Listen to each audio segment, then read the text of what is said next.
جمعہ کی اگر نماز نکل جائے تو اس کی قضا کس طرح سے ادا کی جائے گی؟ تو سب سے پہلی چیز یہ ہے کہ نماز جمعہ کے لیے اس کی ادائیگی کے لیے جہاں دیگر چیزیں دیگر شرائط ہیں وہاں اس کے ساتھ ساتھ دو اہم ترین چیزیں قابل غور ہیں۔ ایک یہ کہ وقت ہونا چاہیے جو ظہر کا وقت ہو، یعنی ٹائم باقی ہو اور جماعت سے ادا کریں۔ تو یہ نماز جو ہے وہ وقت میں ادا کرنی ہے، یعنی وقت ختم ہونے سے پہلے سلام پھیرنا ہوتا ہے۔ جیسے یہ ظہر کا وقت شروع ہوا اور یہ عصر کا وقت شروع ہو رہا ہے، ظہر کا وقت ہی جمعے کا وقت ہے،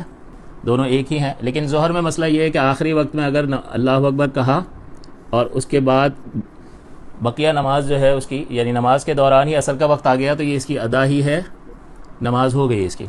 لیکن فجر میں اور جمعے میں اور عیدین میں مسئلہ یہ ہوتا ہے کہ نماز کا وقت ختم ہونے سے پہلے سلام پھیرنا ہوتا ہے۔ جیسے فجر ہے تو فجر میں طلوع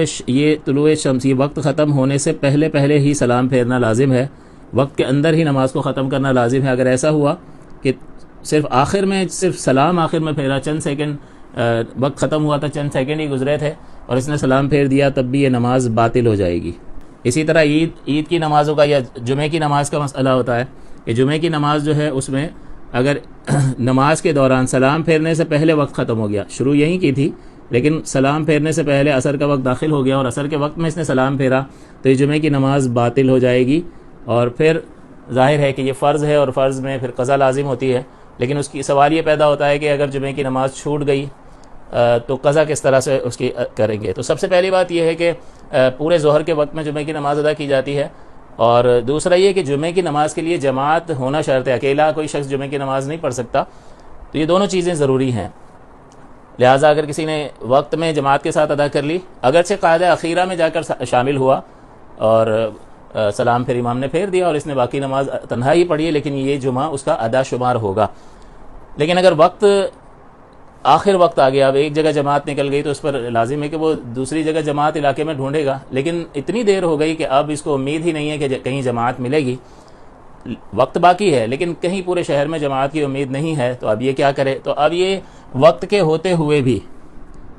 ہوئے بھی یہ ظہر کی نماز پڑھے گا اکیلے، بغیر اذان اور اقامت ہی کے پڑھے گا، اکیلے پڑھے گا، گھر میں انفرادی طور پر پڑھ لے یا مسجد میں اکیلے پڑھ لے جا کر، تو یہ ظہر کی نماز پڑھے گا اور یہ ادا کہلائے گی، کیونکہ جمعہ ہو نہیں سکتا، اگرچہ وقت باقی ہے لیکن جماعت جمعہ نکل گئی اور کہیں امید نہیں ہے، تو پھر یہ ظہر کی نماز ادا کرے گا، وہ ادا کہلائے گی۔ اور اگر وقت نکل گیا ہے اس کا، یعنی جمعے کا وقت ختم ہو گیا، کسی وجہ سے جمعے کی نماز ادا نہیں کر سکا، تو اب جمعے کی قضا نہیں ہے بلکہ یہ ظہر ہی کی 4 رکعت جو ہے وہ قضا کرے گا۔ تو لہٰذا اس میں اس بات کا بھی جواب ہو گیا کہ اگر کوئی شخص جو ہے وہ اپنی سابقہ قضا نمازوں کا حساب کر رہا ہے تو وہ اس بارے میں پریشان ہو کہ میں پھر یہ جمعے کتنے آئے ہوں گے، اور جمعے میں تو 2 فرض ہوتے ہیں تو اس کی قضا کیسے کریں گے؟ تو اگر جمعہ قضا ہو گیا ہے تو پھر جمعے کی قضا نہیں ہوتی بلکہ اس کی جگہ ظہر کی 4 رکعت قضا کرنی ہوگی، لہٰذا پریشان ہونے کی ضرورت ہی نہیں ہے،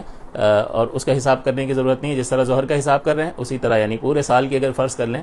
نماز معاذ اللہ قضا ہو گئی ہے تو توبہ کے ساتھ ساتھ اس کا جب تدارک کریں گے تو 4 رکعتیں سال بھر کی شمار کریں گے اور جمعے کا کوئی علیحدہ سے حساب نہیں ہوگا۔ تو لہٰذا جمعے کی ادائیگی کے لیے وقت ظہر کا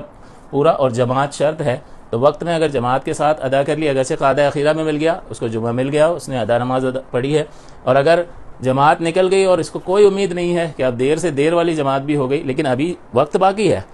تو پھر وہ وقت ہی میں ظہر کی نماز ادا کرے گا اکیلے، اور اگر وقت بھی نکل گیا ہے تو اب جو ظہر کی 4 رکعت اسے قضا کرنی ہوگی۔